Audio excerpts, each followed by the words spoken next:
السلام علیکم. آج بروز ہفتہ 29 جون RFI بلیٹن کے ساتھ میں ہوں نورین چودھری. سب سے پہلے ہیڈ لائنز. اسلام آباد میں منعقدہ سمپوزیم سے خطاب کرتے ہوئے چیف جسٹس آف پاکستان قاضی فائز عیسیٰ کا کہنا ہے کہ انصاف کے بغیر کوئی معاشرہ ترقی نہیں کر سکتا.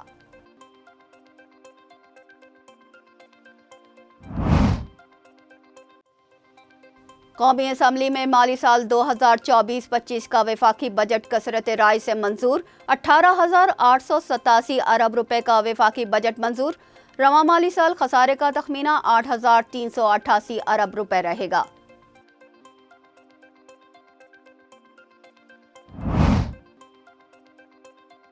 پاکستان نے آپریشن عزم استحکام کی کامیابی کے لیے امریکہ سے مدد مانگ لی. چھوٹے ہتھیار اور جدید آلات فراہم کیے جائیں تاکہ دہشت گردی کے نیٹ ورک کو ختم کیا جا سکے. امریکہ میں تعینات پاکستانی سفیر کا امریکہ سے مطالبہ.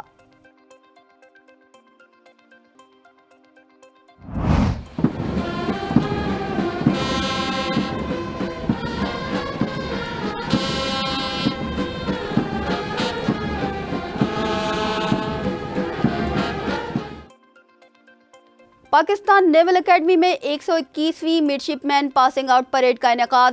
پاک بحریہ میری ٹائم کے تحفظ اور صورتحال سے نمٹنے کے لیے جدید ٹیکنالوجی کے حصول کے لیے کوشاں ہے.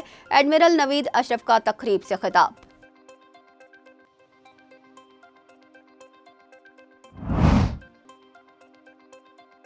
جموں کشمیر لبریشن فرنٹ کے سابق چیئرمین فاروق احمد ڈار نئی دہلی کی بدنام زمانہ تہاڑ جیل میں بند. صحت دن بدن بگڑتی جا رہی ہے. اقوام متحدہ انسانی کونسل کے ہیڈ کوارٹرز کے سامنے احتجاج. چیئرمین علی رضا سید کا احمد ڈار کی فوری رہائی کا مطالبہ.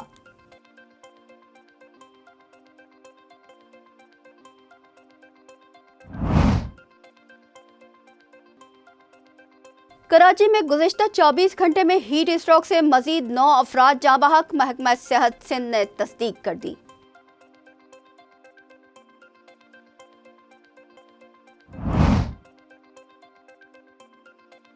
غزہ میں رات بھر طیارے بم برساتے رہے. شجاعیہ، المواسی اور مغازی کیمپوں پر حملے. مزید 50 فلسطینی شہید.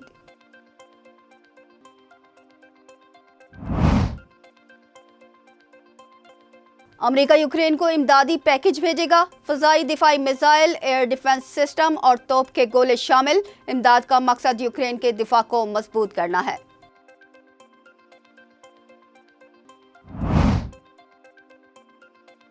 کون بنے گا T20 ورلڈ کپ کا چیمپئن؟ فائنل میچ کا مارکا جنوبی افریقہ اور بھارت کے درمیان آج پاکستانی وقت کے مطابق شام 7:30 بجے شروع ہوگا. بارش کے پیش نظر ریزرو ڈے بھی رکھا گیا ہے. میچ مکمل نہ ہونے کی صورت میں دونوں ٹیمیں ٹرافی کی حقدار قرار پائیں گی.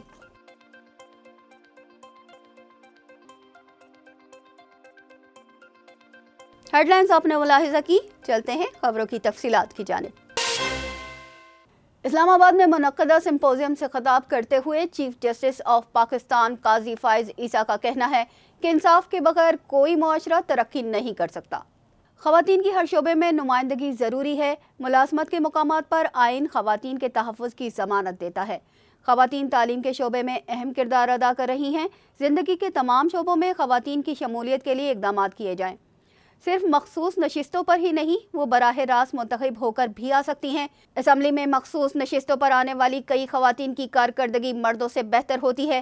کسی پر جھوٹی تہمت لگانے پر اسلام اور ہمارے قانون میں قذف کی حد مقرر ہے. قومی اسمبلی نے مالی سال 2024-25 کا وفاقی بجٹ کثرت رائے سے منظور کر لیا. قومی اسمبلی میں ہونے والے اجلاس میں 18,887 ارب روپے کا وفاقی بجٹ منظور کر لیا گیا ہے. اجلاس میں وزیر خزانہ سینیٹر محمد اورنگزیب نے فنانس بل میں ترامیم ایوان میں پیش کی.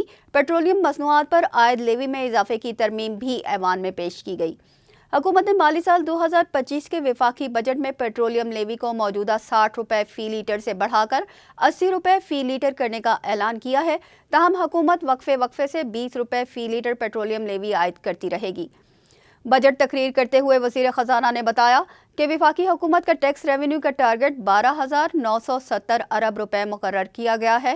نان ٹیکس ریونیو کا ہدف 4,845 ارب روپے، براہ راست ٹیکس وصولیوں کا ہدف 5,512 ارب روپے اور انکم ٹیکس کی مد میں 5,454 ارب 6 کروڑ روپے کا ہدف مقرر ہے۔ رواں مالی سال بجٹ خسارے کا تخمینہ 8,388 ارب روپے ہے۔ امریکہ میں پاکستان کے سفیر مسعود خان نے واشنگٹن پر زور دیا ہے کہ وہ آپریشن عزم استحکام کی کامیابی کے لیے پاکستان کو چھوٹے ہتھیار اور جدید آلات فراہم کرے۔ وفاقی حکومت نے حال ہی میں انسداد دہشت گردی کی مہم کو دوبارہ متحرک کیا ہے، تاہم وزیر اعظم نے واضح کیا ہے کہ بڑے پیمانے پر فوجی آپریشن نہیں کیا جائے گا۔ امریکہ میں پاکستانی سفیر مسعود خان نے امریکی پالیسی سازوں، اسکالرز، دانشوروں اور کارپوریٹ رہنماؤں سے خطاب کرتے ہوئے کہا کہ پاکستان نے دہشت گردی کے نیٹ ورکس کی مخالفت اور ان کا کلا کما کرنے کے لیے آپریشن عزم استحکام کا آغاز کیا ہے، اور جس کے لیے ہمیں جدید ترین چھوٹے ہتھیاروں اور مواصلاتی آلات کی ضرورت ہے۔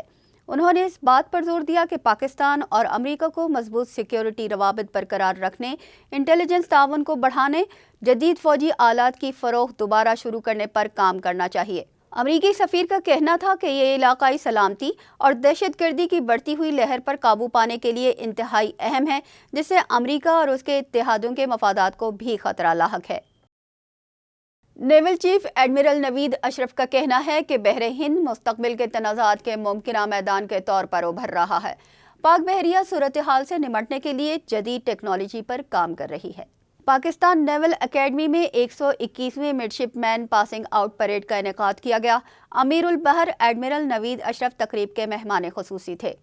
انہوں نے اپنے خطاب میں کہا کہ آرٹیفیشل انٹیلیجنس اور دیگر ٹیکنالوجیز 6 جنریشن وارفیئر کی نشاندہی کر رہی ہیں۔ بحر ہند مستقبل کے تنازعات کا مرکز بن سکتا ہے۔ پاک بحریہ میری ٹائم کے تحفظ اور صورتحال سے نمٹنے کے لیے جدید ٹیکنالوجی کے حصول کے لیے کوشاں ہیں۔ ہنگور کلاس آبدوز جدید اسٹیلتھ خصوصیات کی حامل ہیں، جو کثیر الجہتی خطرات سے نمٹنے کی صلاحیت رکھتی ہیں۔ خطے کے امن کے لیے دیگر ملکوں کی بحریہ کے ساتھ شراکت داری کر رہے ہیں۔ تقریب میں 70 مڈشپ مین اور 27 SSC کیڈٹس کو پاس آؤٹ ہونے پر اسناد سے نوازا گیا۔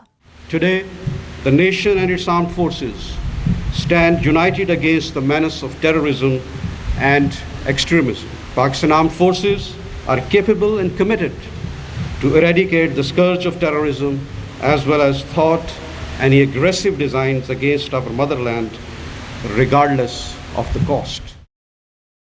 حکومت نے سینئر سفارتکار رضوان سعید کو امریکہ میں پاکستان کا نیا سفیر تعینات کرنے کا فیصلہ کر لیا۔ مسعود خان کی جگہ رضوان سعید واشنگٹن میں پاکستان کے نئے سفیر ہوں گے۔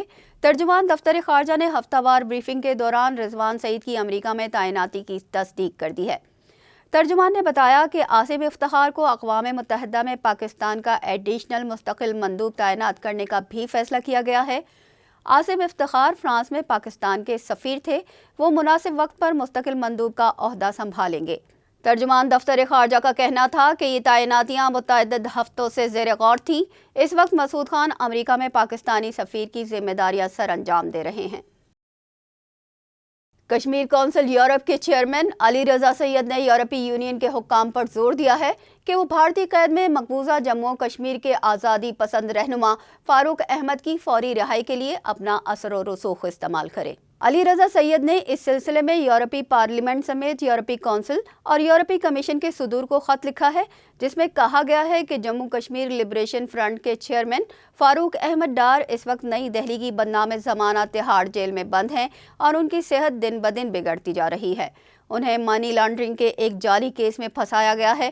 علی رضا سید نے یورپی یونین، اقوام متحدہ اور دنیا بھر کی انسانی حقوق کی تنظیموں کے رہنماؤں، سیاستدانوں اور فیصلہ سازوں سے مطالبہ کیا ہے کہ وہ آگے آئیں اور بھارتی حکومت پر دباؤ ڈالیں تاکہ وہ مقبوضہ جموں و کشمیر میں انسانی حقوق کی خلاف ورزیوں کو روکے اور تمام بے گناہ قیدیوں کو رہائی مل سکے۔ کراچی میں گزشتہ 24 گھنٹے میں ہیٹ اسٹروک سے مزید 9 افراد جاں بحق ہو گئے۔ محکمہ صحت سندھ کے مطابق جناح ہسپتال میں 3، عباسی شہید ہسپتال میں 5 اور سول ہسپتال میں 1 مریض کی موت رپورٹ ہوئی ہے۔ شہر میں 1 جون سے اب تک ہیٹ اسٹروک سے اموات کی تعداد 26 ہو گئی۔ شہر قائد چند روز سے شدید گرمی کی لپیٹ میں ہے اور پارہ مسلسل 40 ڈگری کو چھو رہا ہے، جبکہ سمندری ہوا بند ہونے سے گرمی کی شدت زیادہ محسوس کی جا رہی ہے۔ گرمی کے ساتھ ساتھ بجلی کی اعلانیہ اور غیر اعلانیہ لوڈ شیڈنگ نے عوام کی زندگی اجیرن کر دی ہے۔ شمالی غزہ کے علاقے شجاعیہ میں رات کی تاریکی میں بمباری سے مزید 50 سے زائد فلسطینی شہید ہو گئے۔ شمالی غزہ میں شجاعیہ میں رہائشی علاقوں پر بمباری کے نتیجے میں 50 سے زائد فلسطینی شہید ہو گئے، جبکہ ہزاروں فلسطینی ایک بار پھر جبری نقل مکانی پر مجبور ہیں۔ المواسی کیمپ سے بھی 5000 فلسطینی محفوظ علاقوں کی جانب جا چکے ہیں۔ شجاعیہ، المواسی اور مغازی کیمپ پر حملوں کے نتیجے میں 4 بچوں سمیت 6 فلسطینی بھی شہید ہو گئے۔ ایران میں جاری صدارتی انتخابات میں کسی امیدوار کو بھی اکثریت حاصل نہیں ہو سکی۔ اگلا مرحلہ 5 جولائی کو ہوگا۔ ہیلی کاپٹر حادثے میں جاں بحق ہونے والے صدر ابراہیم رئیسی کے جانشین کے انتخابات کے لیے جمعے کو ووٹ ڈالے گئے۔ ایرانی میڈیا کے مطابق کوئی بھی امیدوار واضح اکثریت حاصل نہیں کر سکا۔ صدارتی انتخابات کا دوسرا مرحلہ آئندہ جمعے 5 جولائی کو ہوگا۔ مسعود پیزشکیان کو مخالف امیدوار سعید جلیلی پر معمولی برتری حاصل رہی۔ واضح اکثریت حاصل نہ ہونے کے باعث انتخابات کے دوسرے مرحلے کے انعقاد کا فیصلہ کیا گیا ہے۔ انتخابات میں 4 امیدواروں نے حصہ لیا، جن میں قدامت پسند محمد باقر غالب، سخت گیر جلیلی، سینٹرسٹ پیزشکیان اور قدامت پسند مصطفیٰ پور محمدی شامل ہیں۔ یوکرین کے شہر پر روسی میزائل حملے میں 1 شہری ہلاک جبکہ 12 زخمی ہو گئے۔ 3 کی حالت تشویشناک بتائی جا رہی ہے۔ روس نے گزشتہ روز ایک میزائل حملے میں یوکرینی شہر نیپرو میں 9 منزلہ عمارت کو نشانہ بنایا، جس میں 1 شخص ہلاک جبکہ 12 زخمی ہو گئے۔ یوکرینی وزیر داخلہ کے مطابق ہلاکتوں کی تعداد میں اضافے کا خدشہ ہے، جبکہ مزید لوگوں کے عمارت میں پھنسے ہونے کی اطلاعات بھی ہیں۔ حملے کے نتیجے میں 4 بالائی منزلیں زمین بوس ہو گئی۔ عمارت میں لگی آگ پر قابو پا لیا گیا ہے۔ امریکہ اگلے امدادی پیکج میں یوکرین کو فضائی دفاعی میزائل بھیجے گا، جس میں ایئر ڈیفنس سسٹم اور توپ خانے بھی شامل ہوں گے۔ امریکہ یوکرین کو مزید $150 ملین کے ہتھیاروں کی امداد فراہم کرے گا۔ اس پیکج کا مقصد یوکرین کی لڑائی کے لیے اہم ضروریات کو پورا کرنا ہے، کیونکہ روسی افواج مشرقی یوکرین میں اپنی جارحیت جاری رکھے ہوئے ہیں۔ اس پیکج میں 25,000 توپوں کے گولے، ہاک ایئر ڈیفنس انٹرسیپٹرز، الیکٹرانک جیمنگ کا سامان اور دیگر فیلڈ آلات اور اسپیئر پارٹس بھی شامل ہیں۔ امریکہ، برطانیہ اور فرانس نے اقوام متحدہ کی سلامتی کونسل میں روس پر الزام لگایا ہے کہ وہ یوکرین کے خلاف جنگ میں چین سے ہتھیار لے کر شمالی کوریا پر عائد ہتھیاروں کی پابندی کی خلاف ورزی کر رہا ہے۔ روس میں اقوام متحدہ کے سفیر نے ان الزامات کو مسترد کر دیا۔ امریکہ، برطانیہ اور فرانس کی جانب سے عائد کردہ یہ الزام روسی صدر کی شمالی کوریا کے رہنما کم جونگ ان کے ساتھ گزشتہ ہفتے ایک معاہدے پر دستخط کرنے کے بعد سامنے آیا، جس میں انہوں نے مسلح جارحیت کا سامنا کرنے پر فوجی مدد فراہم کرنے پر اتفاق کیا تھا۔ امریکہ نے چین سے بھی مطالبہ کیا اور کہا کہ وہ علاقائی اور عالمی سلامتی کے تحفظ کے لیے شمالی کوریا اور روس کے ساتھ اپنا اثر و رسوخ استعمال کرے اور اس فوجی تعاون کو ختم کرنے میں اپنا کردار ادا کرے، جس پر چین نے امریکہ کے اس الزام کو سختی سے مسترد کر دیا۔ ICC T20 ورلڈ کپ 2024 کا فائنل آج جنوبی افریقہ اور بھارت کے درمیان بارباڈوس میں کھیلا جائے گا۔ پاکستانی وقت کے مطابق فائنل شام 7:30 بجے شروع ہوگا۔ دونوں ٹیمیں ایونٹ میں ابھی تک ناقابل شکست ہیں۔ میچ کے دوران بارش کا امکان ہے، اس لیے فریقین کو میچ میں رکاوٹ کا سامنا کرنا پڑ سکتا ہے۔ بارش کی متوقع صورتحال کے پیش نظر فائنل میچ کو مکمل کرنے کے لیے 190 منٹ کا اضافی وقت دیا جائے گا۔ فاتح قرار دینے کے لیے دونوں ٹیموں کو کم از کم 10 اوورز کے لیے بیٹنگ کرنا ہوگی۔ اگر آج میچ بارش کی باعث نہ ہو سکا تو دونوں ٹیموں کو فائنل کھیلنے کے لیے کل بروز اتوار ایک اور دن دیا جائے گا۔ اگر برسات کی وجہ سے کھیل جاری نہ رہ سکا تو دونوں ٹیموں کو مشترکہ فاتح قرار دے دیا جائے گا۔ اس کے ساتھ ہی نیوز بلیٹن اپنے اختتام کو پہنچا۔ ہمیں دیجیے اجازت۔ اللہ نگہبان۔